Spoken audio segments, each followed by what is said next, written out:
Hi అండి. Welcome to our channel. ఇవాల్టి మన టేస్టీ రెసిపీ వచ్చేసి ఉప్మా తయారీ విధానం అయితే చూపించబోతున్నానండి. చాలా టేస్టీగా ఒకసారి నా స్టైల్‌లో అయితే తయారు చేసి తినండి. మీరే అంటారు చాలా బావుందనేసి. ఇప్పుడైతే ఇంకా ఆలస్యం చేయకుండా ప్రాసెస్‌లోకి వెళ్ళిపోదాం రండి. ముందుగా అయితే స్టవ్ వెలిగించుకొని ఒక కడాయి పెట్టుకొని దాంట్లోకి చిన్న గ్లాస్‌తో 2 గ్లాసులు రవ్వ అయితే వేసుకున్నానండి.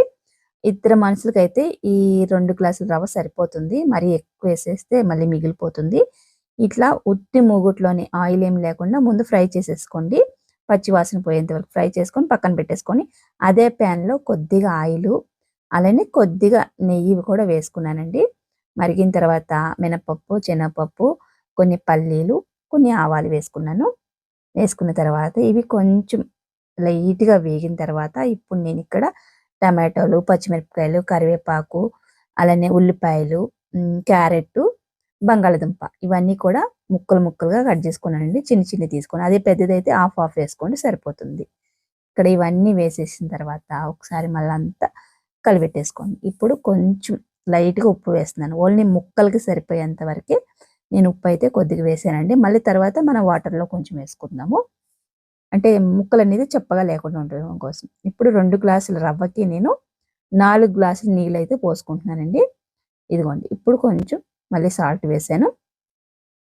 ఇప్పుడు 4 గ్లాసులు నీళ్ళు పోసాం కదండీ! 2 గ్లాసుల రవ్వకి మంచిగా మీడియంగా వస్తదనమాట పొడి పొడిగా. మీకు ఇంకా జ్యూసీగా కావాలి, ఇలా పోసుకొని తాగాలి అనుకునేటట్టయితే 6 గ్లాసులు, 8 గ్లాసులు అలా పోసేసుకోండి. అలా పోసుకుంటే జారుగా అయిపోద్దనమాట. లేదు పొడి పొడిగా కావాలనుకుంటే ఇలాగేసుకోండి. ఇప్పుడు ఫైనల్‌గా మనం రవ్వ వేస్తూ కలపాలనమాట. లేదంటే ఉండలు కట్టేస్తది. రవ్వ వేసేటప్పుడు మంచిగా కలుపుకొని వేసుకోవాలి. తర్వాత ఫైనల్‌గా కొంచెం నెయ్యి, కొత్తిమీర వేసుకుంటే మనకి వేడి వేడి ఉప్మా అయితే రెడీ అయిపోతుందండి. వెంటనే కలుపుకుంటూ ఉండాలి. లేదంటే అడుగట్టేస్తది. చూస్తున్నారా మంచి పొడి పొడిగా అయితే వచ్చింది. ఇంకా పొడి పొడిగా కావాలనుకుంటే మీరు గ్లాస్ రవ్వకి గ్లాసున్నర పోసుకోండి. ఇక్కడైతే మీడియంగా ఉంది కదా మనకి. అదే జారుగా కావాలంటే గ్లాస్ రవ్వకి 3-4 గ్లాసుల వరకు పోసేసుకోండి. అప్పుడు జారుగా అయితది. ఇదిగోండి ఫైనల్‌గా ఉప్మా అయితే రెడీ అయిపోయింది కదా! ఇప్పుడు స్టవ్ ఆఫ్ చేసేసి కొంచెం సేపు మనం మూత పెట్టుకొని ఒక్క 2 నిమిషాలు అలా వదిలేసిన తర్వాత మనం సర్వ్ చేసుకుంటే చాలా బావుంటుంది. అంటే బాగా మగ్గుతుందనమాట. ఇదిగోండి నాకైతే వేడి వేడి ఉప్మా రెడీ అయిపోయింది. ఇలా మీరు కూడా ట్రై చేయండి. వెజిటబుల్స్ అన్నీ వేసుకొని చాలా బావుంటుంది. దీంట్లోకి ఇంకా పల్లీల చట్నీ గాని, మనం ఇంట్లో ఆవకాయ పచ్చడి ఉంటది కదా!